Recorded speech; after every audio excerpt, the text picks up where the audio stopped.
Welcome back, ladies and gentlemen, to the Korean Star League. I'm your host, Nathanias, and we have got a PvZ here for you. In the top left, we have the blue Protoss player, one of my absolute favorite American StarCraft 2 players of all time. Please give a warm round of applause for Astrea, representing that IMXL. Or is that Matcherino with like little side letters? It looks like the Matcherino logo, okay? I'm sorry. I'm sorry, it just does. It confuses me. His opponent in the bottom right, wearing what can only be described as a world champion portrait. We have the red Zerg player. He is Dark. Dark doesn't really need an introduction. He's absolutely one of the best Zerg players of all time. I think that maybe he lacks a big punch moment, a very big public punch moment that draws people to him as fans. But those who know the game respect him because he is very talented, he's very skilled. And when I think about players that I like and why I like them, I love crazies. I love people who do things that don't make any sense. People that push the envelope, you know? Not like anything in this game, of course. That's not what I'm talking about. Just kidding, just kidding. So Astrea is getting proxy hatched. Scotty doesn't know. Gateway finishes, still doesn't know. Probe at the wall to finish the wall. Still, oh, okay, now he knows. So now he knows. He's gonna have to think very carefully about this because while he will wall off, while he is gonna get this wall off done, because you can't ever be 100% sure when those lings are coming, and when I say that, I mean his probe is still inside of dark space, so he knows 100% when the lings are coming.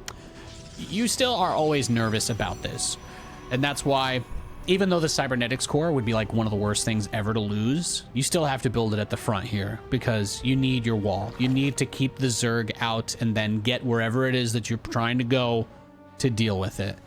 So he sees that the spawning pool is done. The Roach Warren immediately begins for Dark, so that tells us could be Ravagers. Could just be a couple of Ravagers getting rushed out here. He is going to spend the larva on Zerglings, and I do find that interesting. He wants the Zealot to leave him alone. The Zealot kind of needs to hold the wall down so that Dark doesn't get inside of his base with the Lings. So he has to bring the Zealot home. I guess that's why you build the Lings. But I'm interested if he adds Roaches with these larvae. I guess he had time for the larva to grow back while the Roach one was building too, so... Just another great reminder of how much of a Zerg player Nathanias is. I'm really good at playing Zerg in that Saber mod, the custom one with the campaign units. I'm a great Zerg player there. Give me the Swarm Host that can deep tunnel anywhere in the map with creep. Yeah, that's a little more my speed. So the probe comes in, he sees the Roach Warren, so if he didn't know, now he knows. Is it going to be enough? Photon cannons can defend a lot of attacks like this, but... if he goes into Ravagers, there's not really a good answer. He just has to pull everything and try to stop them from doing their poke until you die. And that's, of course, very difficult. He would love to get a cancel. Does deny one of the Ravagers. That's huge. A very, very, very big pickup. He's going to make 2 more now. But just that little bit of time, being able to buy yourself any time at all in this situation is huge.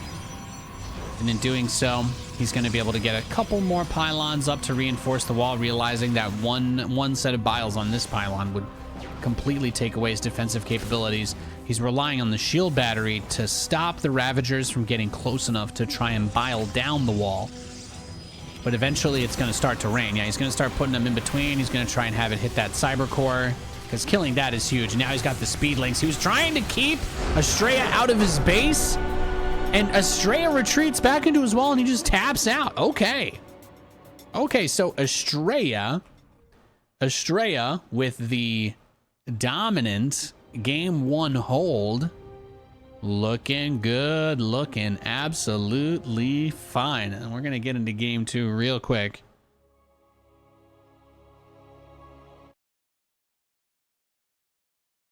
What a start to this series, huh? Yeah, Firefox in the chat is like, lol, what? I know, I'm thinking the same thing. Where's my Kerrigan voice? Thinking the same thing. I didn't expect him to immediately tap out, but I guess because he was on one base and just had the proxy forward hatch, he didn't think it was possible to build enough to knock the wall down. I feel like sometimes we just expect those Ravagers to keep raining down the biles forever. But I guess he just didn't have the economy, especially after he made the like 20 or so Speedling follow-up and got Ling Speed at all. For some reason, I didn't even register in my mind that that's what he was going to do. But Dark kind of taps out quickly, and we have Astrea with a 1-0 lead. Nate updating the scoreboard a minute into the game, like a boss. I think I've seen Wardy update his scoreboard 8 minutes into a game before, so you guys have to tell him. You guys have to tell him that, yeah, how you feel. Okay, tell him that I said hi and that you love him too. By the way, Wardy's a good guy. He deserves a little love every now and again. So Astrea puts the gateway at the front. We know that Astrea is a player who loves to be greedy. Astrea was one of the first Protoss players on the world stage, and it feels like it's saying a lot, because it kind of is, but he was one of the first Protoss players to really push the expand in PvP, especially on the maps where we had those very defensible ramps leading into the natural. You can't really do the same kinds of builds, I think, as easily here. Like on Grezvon, you just have this huge opening, right? There's so much space. So that space control typically becomes a problem for Protoss. They can't force the Zerg to engage them in choke points quite as much. So how does that factor into what Astrea will do this game? I don't know. For openers, we're familiar with a lot of options for PvZ. Astrea does not always go for the most standard build though. Like I said, he was one of the, he's kind of a memer in a way. He develops builds, he kind of pushes the meta forward. He can play the meta, but Astrea is not a player that I would describe as like standard, because he certainly plays with his own little flair and style and does a lot of little things that I try to point out throughout the series. I thought the way he handled the cheese in the first game was really well done. It seems like the kind of situation where it would be easy to panic.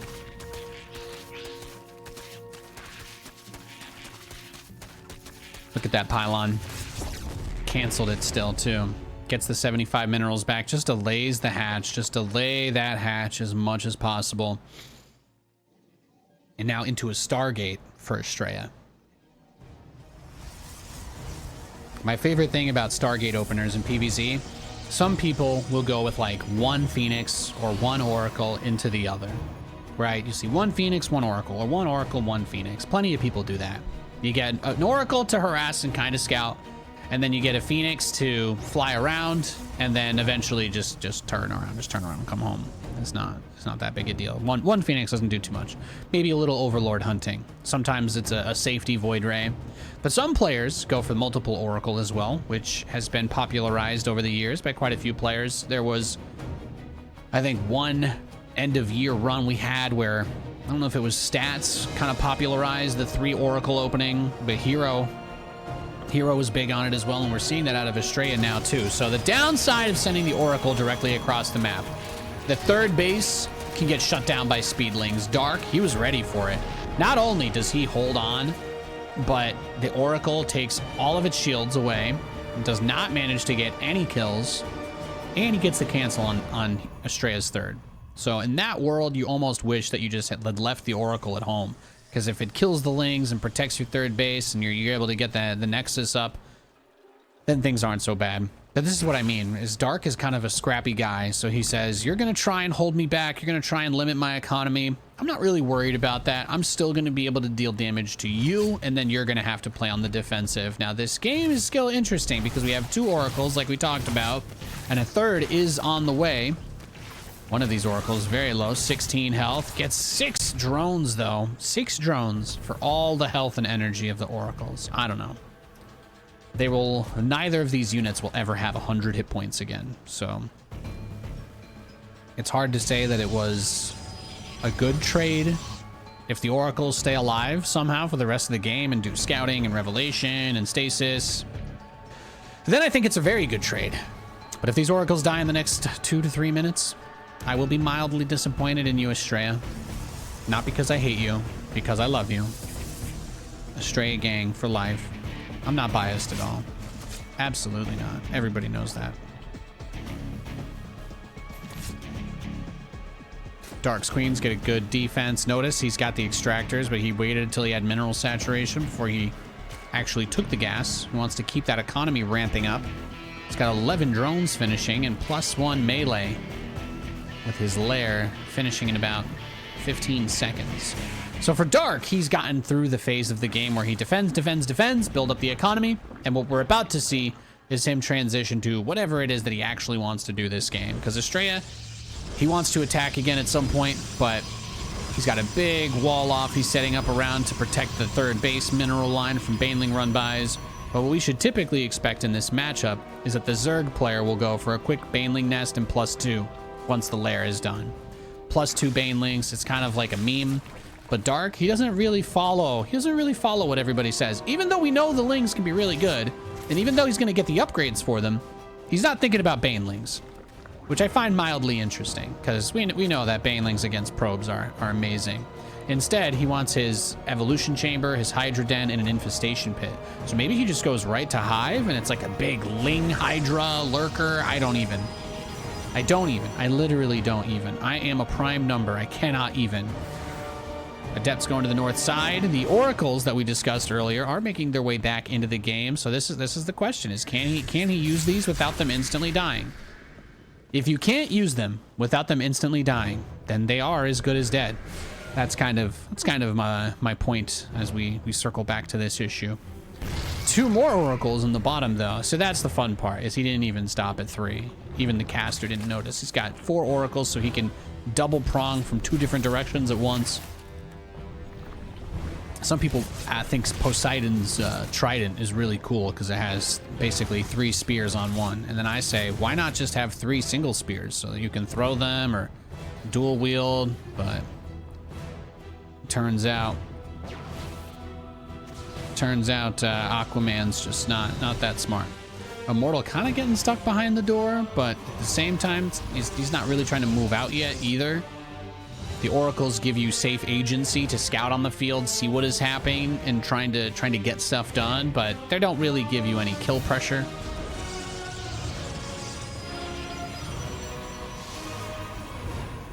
Once upon a time they did. Back in the day, some people would they go like double or triple Stargate, and make like 10, 15 oracles. It was kind of like going Mass Banshee versus Zerg. If your opponent just did not make a bunch of anti-air or Aspire, you win. But even if they made like Queens or Spores, eventually enough oracles will just kill everything. They can be really devastating. So Astrea, sitting pretty up 1-0 in this best of 3, is looking to secure an additional lead as Dark brings a huge swath of Ling Roach over to him. He had vision, of course, from the revelation on the Oracle, so he knew that they were there. He's going to drop a storm that tickles the Zealots a little bit. Oracles come back for another revelation. It looks like one of the weak ones died. But this guy, he's getting some kills. He was able to get a scan. Okay, so there you go. Now I believe it was worth saving the Oracle. Now I feel like it wasn't the end of the world. Let's pretend the other low health Oracle never existed, and then this will seem much better. Dark, look at this. Oh no. Overseer giving vision. What's he building back home? Nordis. And that is not going to be an easy thing for him to deal with. So Dark, he's got the roaches, he's got the Lings. He's going to be looking to put a huge amount of pressure on the 4th base to draw everything here for a last stand defense while he tunnels deep inside of his base. Don't show it. What do you... No, you've got space. He can't see it. If you morphed it here... Oh, he's going to build pylons now. Dark. Why would you send in the changeling? Like, just start the Nidus. Start the worm. It's Nidus time. Nope. Womp, womp, womp, womp. Yeah, you're not stopping the 5th base either. He's got some Lings and Roaches here. I guess we're not going to see a Nidus Worm in this game. Why would you drop the changeling when you already had the edge of his base with no vision? Big Zealot warp in from Astrea. So he's just largely Size Storm, Immortal, and Charge Lot. And it's a very powerful army. Not a tremendous amount of anti-air as the Zealots get caught. Now he's going to summon the Nidus Worm. But see, there you go. There's the recall. He's pulling everything back inside. He recalled the Immortals. I guess if he doesn't shut it down, the lurkers come up on the third base. Okay, maybe things are getting a little bit dicey. Pylon goes down. A bunch of the gateways are removed. The worm finished, but he's going to restart it immediately over in that third base. So I'm thinking this becomes like the Heimdall. He's going to Bifrost via the Nidus worm to get his lurkers home, or even reposition them to the north side. A huge Link attack on the northwest as well. So Dark suddenly with the +2 Lings, he says, I don't need those +2 Banes. I just need the Zerglings. And he's going to rip and tear through not only this third base, not only this fourth base, not only this fifth base, but he's still got vision on the main. Eventually could go for another attack. There is no saving the third here. The Robo facility is also under siege by these lurkers, as they're going to continue to crawl their way forward. There's the Revelation. Has full vision of all of them. Now, Immortals are spread out, so I think they should be able to deal with that. And then he says, okay, get in the worm. And we rotate. We just keep rotating it. It's like a crank in a Resident Evil game. You just turn it. Doesn't matter. It doesn't matter where. It doesn't matter when. Just keep turning it. If they give you an option to keep turning the crank, you keep turning it. If you only turn it once in the underground tunnel area, a boulder will run you over. Okay, pro tips. The Psy Storm to catch the Lings on the way in, but the army is just so small. Rest of it is coming up on the way from that fifth base for Astrea. Now the lurkers on the bottom of the ramp are waiting to zone this field out, but we do have carriers arriving. I mean, one carrier. It's got 4 interceptors. Not much to be afraid of yet, but eventually, with time, it can become something worth fearing. Dark is so good at launching several attacks at once. I could not agree more, Mr. Jamai. That's why even though you guys know I'm a dirty Terran player and I'm just a big Terran fanboy and blah blah blah, only care about Terran, whatever typecast I am supposed to have in this lore, I love some good PvZ. When you get Dark, when you get Astrea, when you get guys like Hero, Cyril, Raynor, you just get some beautiful games. Really, really top quality stuff. And this is a bit of a mess, but this is exactly the kind of mess that I was hoping for when I saw these two players' names on this matchup. I'm like, you telling me Astrea played a full series against Dark? What do you mean, Nathan? Full series? Are you spoiling the result of this game? No, I have dummy replays. I literally don't know. So after I mentioned it last week, they made sure of it. So I was very happy. Here's the lurker coming in on the top side. 4 more are going to be added, so he can hit him with some Lings and lurkers on the north of the 5th base, and then he is going to summon another Nidus into the main directly. Are the carriers going to respond in time? It looks like the answer is no, but he has not tried to unload in the main yet. So I was like, is he just going to unload a bunch of stuff now? No, the worm was mostly for his attention. So the carriers are just going to be chasing Nidus worms now instead of joining the army. And all the Banes, but there's no... Come on now. Honestly, who does a run by with slow Banes? Where's my Awesome Power soundboard? Honestly, I mean, who does a slow Bane run by? Are you kidding me? The carriers are still just hiding in the main too. They can't really join the fight because he's terrified of getting Nidus in his back door. I mean, yeah, if you're not ready for it, that can be a lot. We've got carriers and immortals fighting vipers, lurkers, and hydras. Oh my. Oh, there's the yoink. It's going to grab one carrier, pulling it in, and it's not able to get away. He tried. You see that viper tongue was trying to attach to nothing. Talk about a hungry boy. He pulls back the Archon, and now he has the hydras set up on the low ground with these lurkers as well. So completely denying him the opportunity to try and mine from that base. He has all the lurker upgrades. They are full-fledged monstrosities. 9 lurkers in this position. He's going to try and spread out and break it. There's the storm over center mass. All the while this is happening, and Nidus does start up in the main base. Astrea's army is starting to be beaten back. The interceptors are dead. Nidus Storm is about to finish, but one carrier was left behind to deal with it. There is the storm on the low ground once more. Takes a couple of storms to get through lurkers, though. Psy Storm, if you take the full damage of Psy Storm, if you take a bath in it, it's 80 damage. Which is enough to kill, like, Marines, Reapers, Lings, Probes, Banelings. I mean, most units can tank a little bit of a Psy Storm. But Lurkers have 200 health, so it takes 3 full storms to kill them.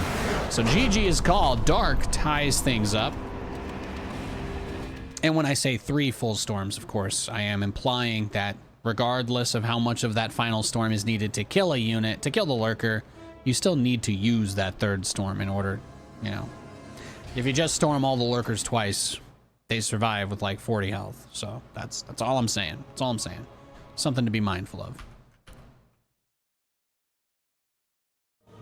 All right, let's just get into game 3. Been a heck of a series, I think, anyway. In the bottom left, we have tied up in this series. Looks like the American players really took it to the Koreans this week. We have the blue Protoss player. He is Astrea. You may also know him by his famous name on the internet is Max Angel. I mean, his name is just so badass. I don't know how he didn't get a recurring lead role on like Lucifer or something. Just having that character there. What are you saying? Actors use fake names? No, I don't believe that. No. Everybody knows it's easier to get cast. Like, do you seriously think there was less of a chance of Tom Holland getting the Spider-Man role if he didn't legally change his name to Peter Parker? I assume that's what he did. I don't know what you're talking about. Yeah, I know there's not a lot of Nathan Fabricants out there. I deliberately picked a name nobody had because I'm just a freak, right? I thought that's how everybody does it.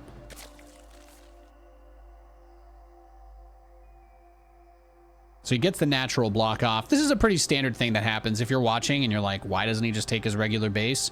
Most Protoss players send that early probe across at the beginning just to mess with the Zerg. Even if Zerg players are used to having to take the third, even if they're totally fine with this and they're familiar with being in this position, they still don't like it. You know? It's like, oh yeah, you just open gas first and then Reapers can never kill you. People love to tell me that. And I'm like, maybe you haven't considered that opening gas first every TVT is not what I want to do. And once upon a time, back when we had maps like Shakuris Plateau, you could open gasless and then you'd go into combat shield marine push and like nothing actually beat it. It was amazing. It was one of my favorite metas ever. People didn't rush stim. It was one of the few periods of time of great peace on Earth, I think they called it. The time before Stim Rush became every game. As you know, it is very important for me to get my Terran propaganda in while I'm commentating matches that don't have Terrans in them.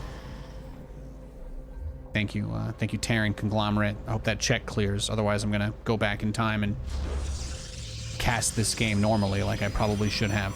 Robotics facility in Astrea's main base. This is the first big switch up. We see a lot of stuff like this in PvT a little bit, right? The robo openers, but you don't see them as much versus Zerg. If you're going for a big attack, it can be good, but everybody typically goes for that Stargate opening because map control, keeping units at home. Now 2 Lings make it in, and I think this is a bit unfortunate for Dark, or excuse me, unfortunate for Astrea, if Dark gets up the ramp. So he doesn't get to see the robo. That is nice. You see the chrono boosted Stalker out though. I think the Overlord should be able to make it to the free parking here. Once you get on top of this center hex with the flyer indicator in that little square, you're just invisible now. So this is for Dark to be able to get to see whenever this gas gets taken. So that's kind of the indicator for the Zerg player. If the Protoss never takes this gas, if he never sees him take it, then up until that moment, it's possible that he's going for a third pretty quickly, or he's doing like a big gateway-based attack that's mostly Zealots, since he wouldn't have the Vespine to do like a mass stalker or something off of just the geysers in his main, if that makes sense. So he has the Lings patrolling out front. The Overlord can see if he goes to this right side base, right? So he has good map awareness, good map vision. The Observer was not sent over to give the high ground for the Stalker to get that kill. He has the Stalker patrolling in his main to deny vision. So what he wants to do is just get the Observer over here and just see what's going on. On this third base that he was forced to take first, it's just drones and queens. He goes to the natural. He sees, okay, he did eventually take that. But what's in his base? What's actually happening? Roaches. We've got 3 of them coming in. Some Lings, some Speedlings. So even though he saturated that fully, I mean, 18 drones, he's got 2 more than the, what is it, the Poindexter optimal number is. Although, if you ask me, I think 18 workers on the base is actually better than 16. for a lot of reasons. Maybe not so much. Well, you know, if you play Zerg, you kind of have to replace the drones there, right? So having 1 or 2 extra at all times would probably be... Really just depends on whether you fantasize about playing like a machine or not. So the Prism doesn't end up getting to do too much. We've kind of recognized, we've determined here that Astrea is the one being attacked, even though he wanted to go for his crazy robo opener. I like it though. With the Prism and the Disruptors, if he micros well, this should be pretty easy to win against. Like, Astrea is somebody that I respect highly in terms of his ability and unit control. So if Dark isn't teching up and droning, okay, that's what he's starting to do now. I think Dark was deciding his next move based on whether there was a third base. But he sees that Astrea is still on 2 bases. This Prism with the 2 Adepts is still being annoying. He's got the ability to go for Warp Prism speed since he has the Robo Bay if he wants. Let's not forget he's on double Robo all the way across the sky. So this is the opportunity for him to turn it all around. A couple of Disruptor hits completely change the way that this game is going. And he's going to take his first swing, get 6 drones and some Zerglings. Very nice. The Prism is still alive. Both Disruptors are alive. One of them perhaps mortally wounded. 3 Overlords chilling over there. And the Adepts are just hanging out at Rob's guns. Because I only buy my weapons from places where I have couches and umbrellas on their side. Personally, that's what it's all about for me. Wait, is that Horner? Well, that's Valerian right there. Beautiful, beautiful. Lings are going to go right underneath this Prism that has 2 more Disruptors in it. So wait, hang on. The Adepts come back into this base. He gets 3 more drones. This just turned into the Krusty Jugglers episode. He's juggling on the right. Now he's juggling on the left. Can he get the Ravagers? 1 Disruptor almost gets killed. Those Novas don't do too much. But here's the problem, Astrea. You're on 2 bases. He's on 2 bases. He doesn't have that much money. And I think that this follow-up makes tremendous sense. Makes tremendous sense. Because the Spire can shut down the Prisms with ease. Robotics facility units, not very good against mutas. There's the recall on those 2, which means there's no way out for this army if they get caught or overextend. So for Astrea, this becomes all or nothing. My expectation is that Dark will try to hold this and then just go into nothing but mutas, because I don't think there's any answer. There's no Stargate, there's no Blink. The Lings are going for the counterattack, so he's going to be forced to burn 3 Warpins. 3 Warpins at home to defend this pylon. And even though we joked about the Colossus getting the extended range buff this week, he didn't research Colossus range. So he's going to start a Colossus and an Immortal, but he has no range. And he, again, 2 big robo units that shoot down, but not up. Where is my mind? What do you guys think? Huh? Do you see what's on the screen? Do you see the Spire? Do you see all the eggs? Huh? Yeah? I do not know. I do not know what Astrea does here.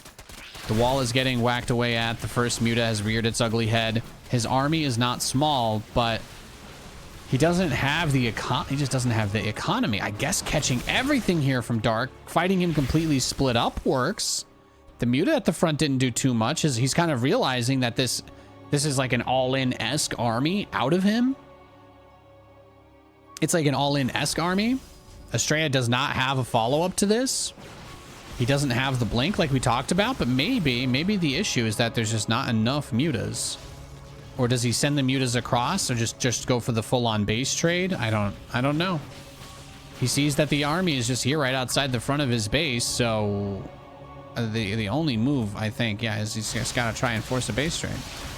He's going to break open the overcharged battery. The rest of the ground army is going to go for the cyber core. And he just needs to keep his Lings away from the Colossus while the mutas get in there. And now he's going to get everything on top. So that is going to get blown up. The Spire is dead. The lair was in the natural, so that's also dead. What does he do here? Keep everything by this third base. Try to expand. He's got some drones sitting over by the gold. Let's examine the base trade situation as it is. There is no energy for a recall in the main. There is energy and cooldown for a recall in the natural, but he's not really ready to do that yet. So The main is going to get blown up. The natural will get blown up. No recall is going to be used. And this just turns into chasing down Dark, trying to build random hatcheries on the map. I don't think there's much else he can do. There's one by the gold. Now he spreads the drones out, and it's just a straight up race. Kill the other guy's buildings as fast as possible. Did you guys think this series was going to end in a base race? Am I the only person that was surprised by this? Because this got crazy. This got absolutely ludicrous very quickly.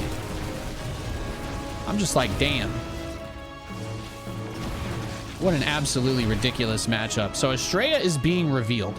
So Dark can see that these are his last buildings. He knows he's given vision of them by the powers that be. And he sees, oh, you've started a new one. So he's taken his whole entire army and he says, you want to do this weird base trade where you build across the map? Fine. I'm just going to make my own base because I think that the game is over if I just rebuild at all. And he's not wrong. He has money to build pylons, but there's also a gold base here for Dark. So there's a lot of mutas too. Wait, yeah, he's got 17 mutalisks. Yeah, I don't know. I actually think he could slowly trade against the stalkers if he could just like dive in with all of them, shoot down one, and then move back a little. I don't even think it's that impossible for him. Right? I mean, the mutas don't have upgrades, but it's just stalker versus muta, and stalkers are not that good against mutalisks. I think in this defensive position they can be enough, but I don't think it's so clear cut anymore for Astrea. And the fact that their bases are just here. I love that his other base is in the bottom right corner though. He's already like, okay, if you ever kill the gold base, you're gonna have to run everything back the other way. Because he sees disruptor drops come in. He did whiffs on both. Great dodge by Dark. And we just, I don't even know what to say anymore. This is the game. There you go. You can see there's his base, there's his base, there's his base, there's his base. They are the only bases. They're right next to one another. So he's going to deny the gold. This to me, not very surprising. This is when you look to see the mutas go in on the third base, I think. You want to bring those mutas in. This is where you want the mutas. You want them to live right here. You want the mutas to live right here, outside the range of the observer. And then when you go up and try to deny this base, then he just rolls up with everything. So the reason why the mutas can't catch the prism, though, is because he did get gravitic drive, which is an upgrade that allows warp prisms to move hella fast. See, there you go. He gets one stalker, pulls back, let the regen happen. Just don't let a muta die. And just carve at him, piece by piece. The stalkers are split. I say just go for it. Just YOLO. Maybe that's a bit much. Maybe I'm being a little presumptuous, but it doesn't get much more dumpster fiery than what this game is becoming, and it's beautiful. I'm loving it, but holy crap, what the hell is going on? He takes the minerals, he moves to the side. He doesn't want him to get picked by the drones. The mutas are still just kind of chilling over here. He's rebuilding the southeast base. And somehow, someway, the supply is still even. Ah! Did he never get Blink? No, he never got Blink. That's what made this game so crazy. Astrea opened this game with a robo. Like, he rushed 2 warp prisms, both double disruptor dropping. Like, no cap. Just an absolutely ridiculous build. So he had 2 prisms with 2 disruptors each, harassing on opposite corners of the map. And he was only on 2 bases. And then Dark was just like, all right, F this, man. I'm going full base trade the moment you step out. Because he had this huge army.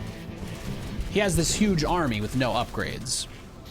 So he's just got a big army, but he doesn't have any upgrades for it at all. And that's putting him into a weird spot. Because I think if he had Blink or +1, it gets a lot easier.